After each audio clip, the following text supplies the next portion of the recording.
আমি PT preparation নিতে চাচ্ছি। তো আমার কতদিন লাগবে? কত সময়ের ভিতরে আমি পিটি প্রিপারেশন কমপ্লিট করতে পারবো? দেখুন, এটা ভাইটাল কোয়েশ্চেন করেছেন আপনি। এখন আপনি পিটি প্রিপারেশন শুরু করতে চাচ্ছেন। আমি ধরে নিচ্ছি শুরু করতে চাচ্ছেন অথবা অলরেডি শুরু করেছেন, প্রাথমিক পর্যায়ে আছেন অথবা শেষ দিকে আছেন।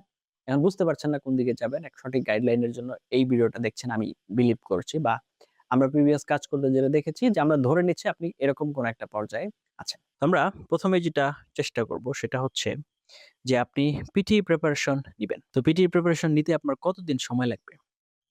The number of days needed. এটা একটা বড় প্রশ্ন। একটা বার্নিং কোয়েশ্চেন বলতে পারেন। সবার মাথায় এই কোয়েশ্চেনটা আসে। তো আমরা যদি এভারেজ বলি, তাহলে কারেন্ট আপনি যদি বিগিনার লেভেলে হয়ে থাকেন A1 টু A2 থেকে B1 এই লেভেলে হয়ে থাকেন এবং আপনার টার্গেট যদি 50 টু 58 এর মধ্যে হয়ে থাকে তাহলে ৮ থেকে ১২ সপ্তাহ। তো ১২ সপ্তাহ যদি হয় তাহলে মোটামুটি কয় মাস? ৩ মাস। 3 মান্থস। কারণ আমরা জানি প্রতি মাসে হচ্ছে কয় সপ্তাহ? ৪ সপ্তাহ। তাহলে আমরা যদি দেখি যে ১২ সপ্তাহ তাহলে মোটামুটি 3 মান্থস এর মতো লেগে যাচ্ছে আমাদের এই পর্যায়ে যেতে। আপনার টার্গেট যদি ইন্টারমিডিয়েট হয় B1 থেকে B2 পর্যন্ত 58 টু 65 তাহলে 4 টু 6 উইকস মানে আপনার ধরেন আপনার বর্তমান লেভেল যদি B1 টু B2 হয় তাহলে 58 টু 65 মোটামুটি টার্গেট যদি করেন তাহলে ৪ থেকে ৬ সপ্তাহ হয়ে যাবে।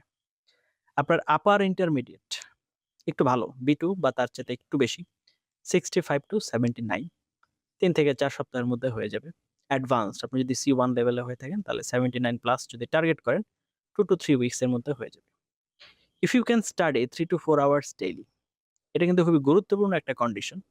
প্রতিদিন যদি আপনি ৩ থেকে ৪ মানে ঘন্টা পড়াশোনা করতে পারেন, many students aiming for 58 to 65 prepare effectively in about 30 days. আপনি এরকম একটা টার্গেট নিতে পারেন। আপনার একটা সম্ভাবনা থাকবে।